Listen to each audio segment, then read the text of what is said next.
Welcome to Shine.fm's A Closer Look podcast, going a little deeper into the hearts and lives of the artists you hear on Shine.fm.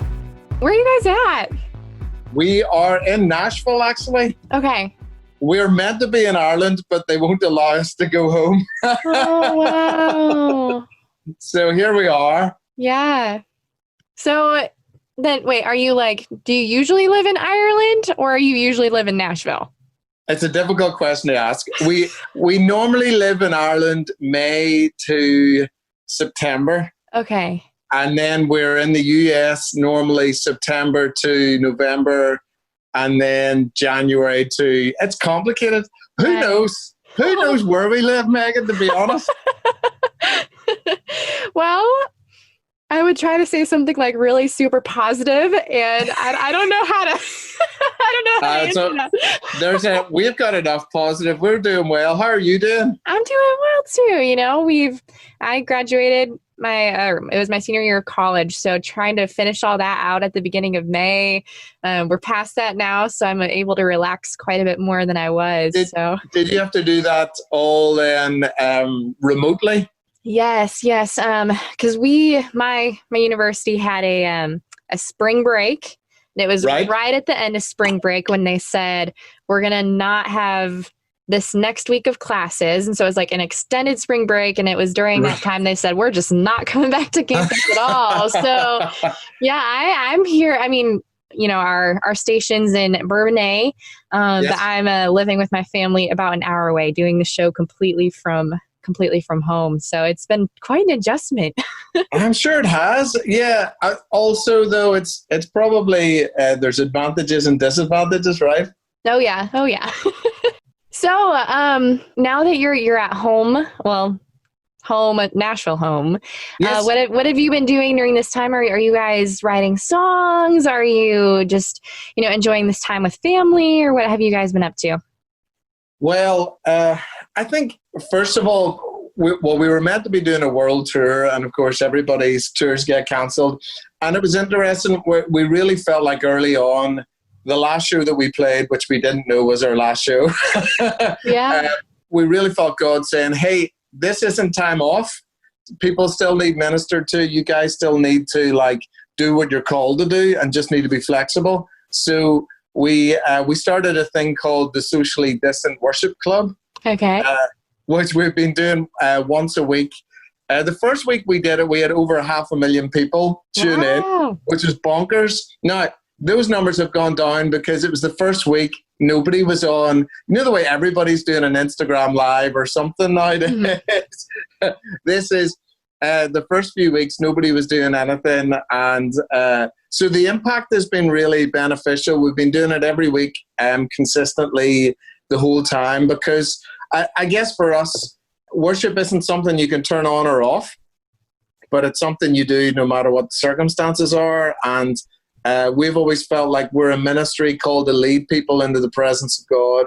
And so just because we're stuck at home doesn't mean that we're time off. A bit like you. You're stuck at home, but you're still working. Yep.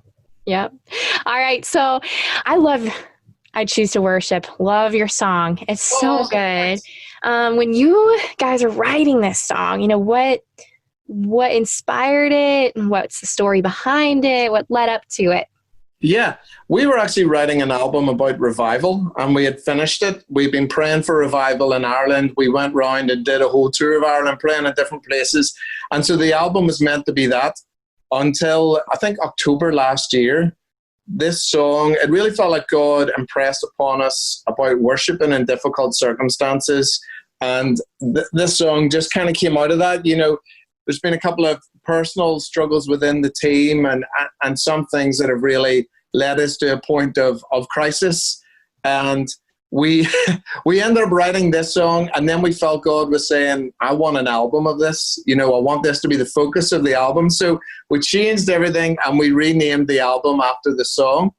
And some of the other members of the team were like, it's not very cool, guys. This isn't really every album we've ever done, it's got a ridiculous title most of the time. And we've never named an album after a song. We've made 11 albums and we've never named an album after a song.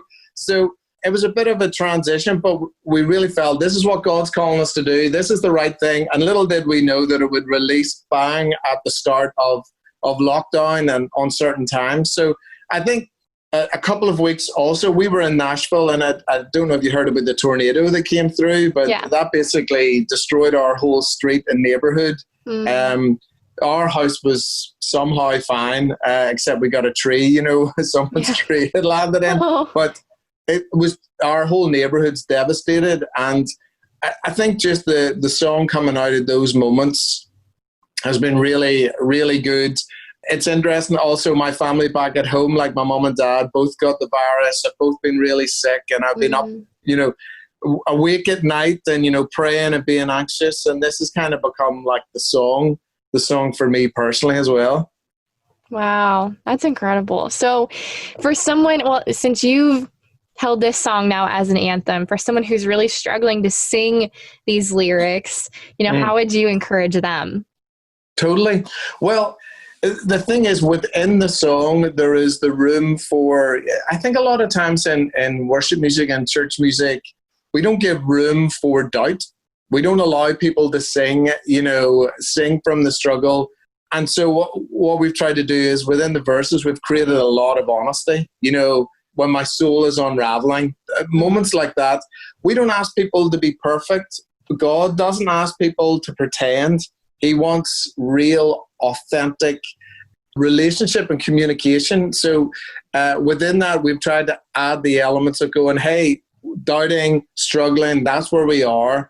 So if that's where listeners are and that's how you're feeling, I want you to know that's okay. It's 100% fine to let God know that. As a matter of fact, a huge percentage of the Psalms are like moments when David is just saying, I'm struggling, I'm out of here, like I can't do this anymore.